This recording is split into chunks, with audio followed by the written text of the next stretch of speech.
C'est toujours pour le carburant. C'est la mort dans l'âme que les syndicats des transports assistent impuissants au calvaire de leurs membres. Ils sont d'autant plus courroucés qu'ils n'ont rien vu venir. Le gouvernement leur ayant régulièrement tenu un discours rassurant, comme quoi il n'y avait rien d'alarmant. À une rencontre, une concertation le 23 mars 2022 au ministère des Transports, nous avons expressément posé la question, n'est-ce pas, au ministre du Commerce, à savoir si on devait être pratiquement inquiété au regard des perturbations internationales ambiantes. Et de manière sèche, de manière drue, il nous a dit on n'avait pas d'inquiétude à se faire. Nous étions pratiquement sereins et nous sommes surpris que depuis pratiquement 2 semaines, on a des problèmes en termes de gasoil d'abord, parce qu'on a fait pratiquement une semaine à avoir des difficultés de gasoil. Et il se trouve que cette semaine, c'est au tour du super. Nous sommes surpris aujourd'hui que nous sommes dans des situations terribles où les chauffeurs sont asphyxiés, les chauffeurs n'arrivent plus à vivre, il n'y a plus de carburant dans les stations-service. On se demande comment le gouvernement ne peut pas respecter ses engagements. On a réfléchi sur ce problème, on a saisi le gouvernement pour les rappeler ce qu'il nous avait dit et qu'ils prennent les engagements que nous attendons le carburant à la pompe.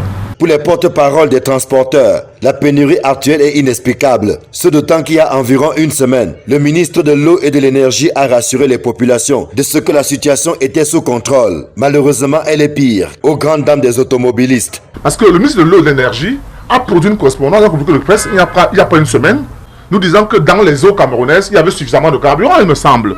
Donc quand on parle de long terme, il n'y a plus de long terme. Sauf si le ministre de l'Eau et de l'Énergie affirme qu'il nous a menti.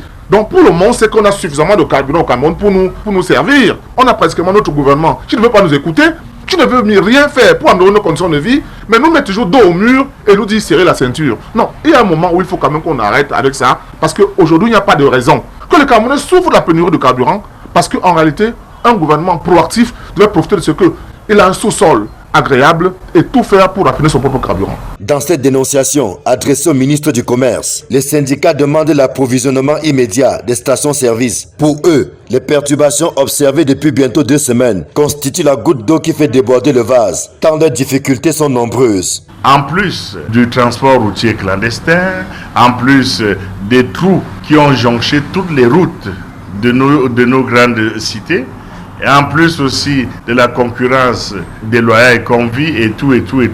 Voici encore le carburant vient nous asphyxier. Comme les chauffeurs ont faim, il faut qu'ils fassent quelque chose.